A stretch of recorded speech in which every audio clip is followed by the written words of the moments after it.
This is Chapter 1, Lesson 5, Graph Ratio Tables. The overall essential question that we've been asking for this chapter has been, how do you use equivalent rates in the real world? Now, one of the best examples that we do use that is when we make recipes. When we have a recipe, normally the recipe is for 4 people.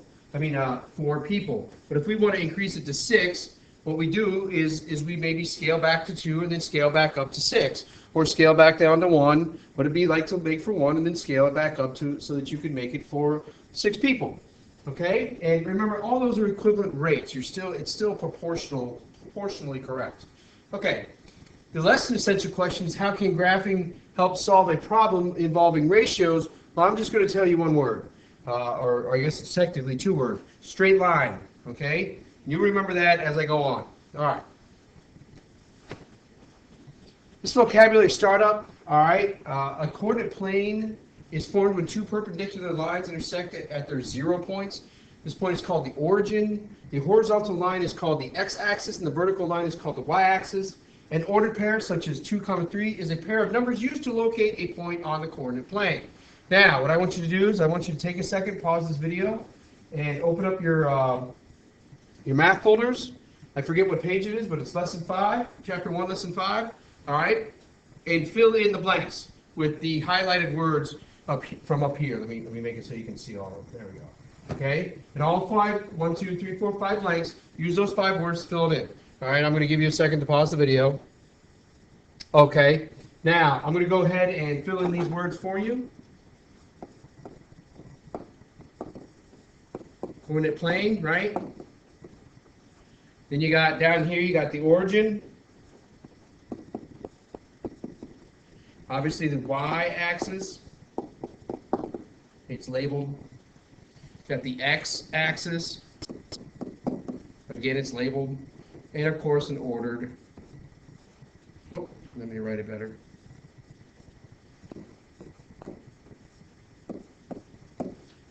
Pair. Okay? All right, not too bad. You should know that. All right, if you don't, now you do. Is there anything underneath this? Yes, okay. Again, I want you to read the problem and fill in the blank. In 3 minutes, a North American wood turtle could travel about 17 yards. The x-axis represents minutes and the y-axis represents yards. Write an order pair to represent this situation. All right, it's got to be minutes and yards. All right, you should be able to do this on your own. You should take a second to do it. 1. All right, so you got 3 minutes and 17 yards. Okay, it's even labeled minutes, which is 3, and yards, which is 17. Okay, graph ordered pairs. Okay, you can use you can use an ordered pair to name any point on the coordinate plane.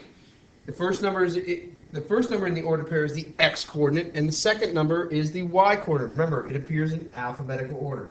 You graph it comes in alphabetical order, right? X then y. The x coordinate corresponds to the number on the x-axis. The y coordinate corresponds to the number on the y-axis. Okay, you can express information in a table as a set of ordered pairs. To see patterns, graph the ordered pairs on the coordinate plane. Okay, now here's an example. Now I didn't have this one filled in. Your book, it actually has this answer, but I went ahead and erased the answer and decided to actually do this myself.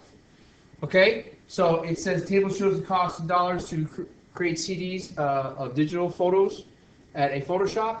The table also shows this information as ordered pairs, number of CDs, comma, cost in dollars. And it even labels it. If you look at this, cost to create CDs, number of CDs is comma x, that's the x coordinate. Cost in dollars is your comma y, so that means it's going to be your y coordinate. So the ordered pair, as you can see, is labeled there x and y with 1, 3, 2, 6, 3, 9. Okay, where numbers of CDs is x, and the cost to make them is the y. It says on one here, it says graph the ordered pairs. Start at the origin. Use the x coordinate and move along the x-axis. Okay, so I'm going to go ahead and do that. For the first one, it goes 1 and then 3, right? And then it says, then use the y coordinate, move along the y-axis, draw a dot at each point. Okay? Now, let me go ahead and graph these. So I got 1 and 3, 2 and 6, and 3 and 9. Now, there's a coordinate that we are missing here. Okay? That coordinate is 0, 0. Why would I graph that right now? If you think about it, if one CD costs $3, how much does 0 CDs cost? $0, okay? It's important that we recognize that, all right? All right, so now we can draw a line through all points of these dots. Okay, now wait a minute, we'll go ahead and, it says describe the pattern in the graph. The points appear in a line. Each point is 1 unit to the right, 3 units up from the previous point, okay? So the cost increases by $3 for every CD created. Now if I draw a line, I can draw a very good line, I don't draw very good lines, okay? You can see that this is a straight line. Okay, it goes over 1, up 3, over 1, up 3. If I were to draw a line making sure that I kept it straight off to infinity, you could figure out what every point and how many CDs cost at what amount. All you had to do is just follow the line. Okay?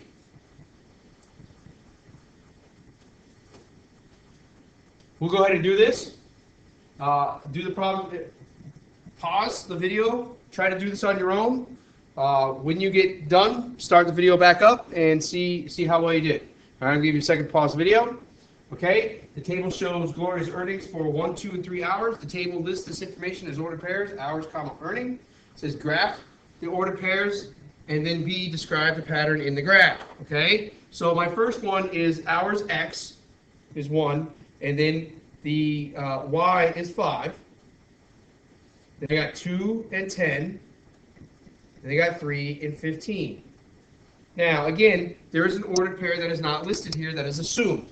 Okay? That is at 0 hours, Gloria earned $0. She did not work at all, so she did not get paid any money. Okay? So she starts there. Now I'm going to try to draw this line. As you can tell, it's a straight line, but let's go ahead and see if I can draw it.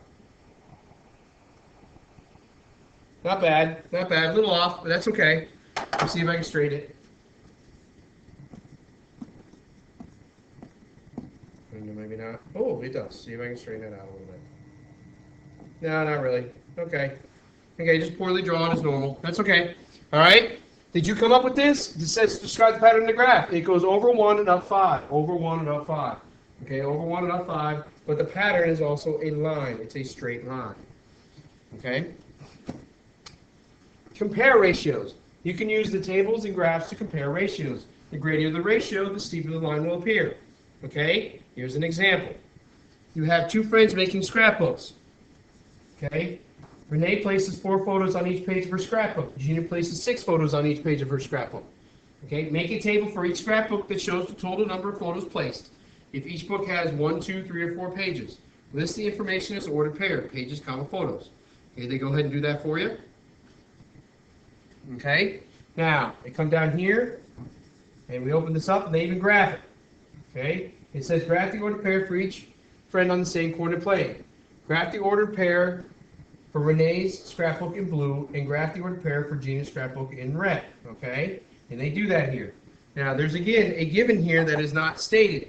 If they don't have any pages, they don't have any stickers on that page because there's 0 stickers on 0 pages. Okay, see if I can draw this line. See if I can draw this line.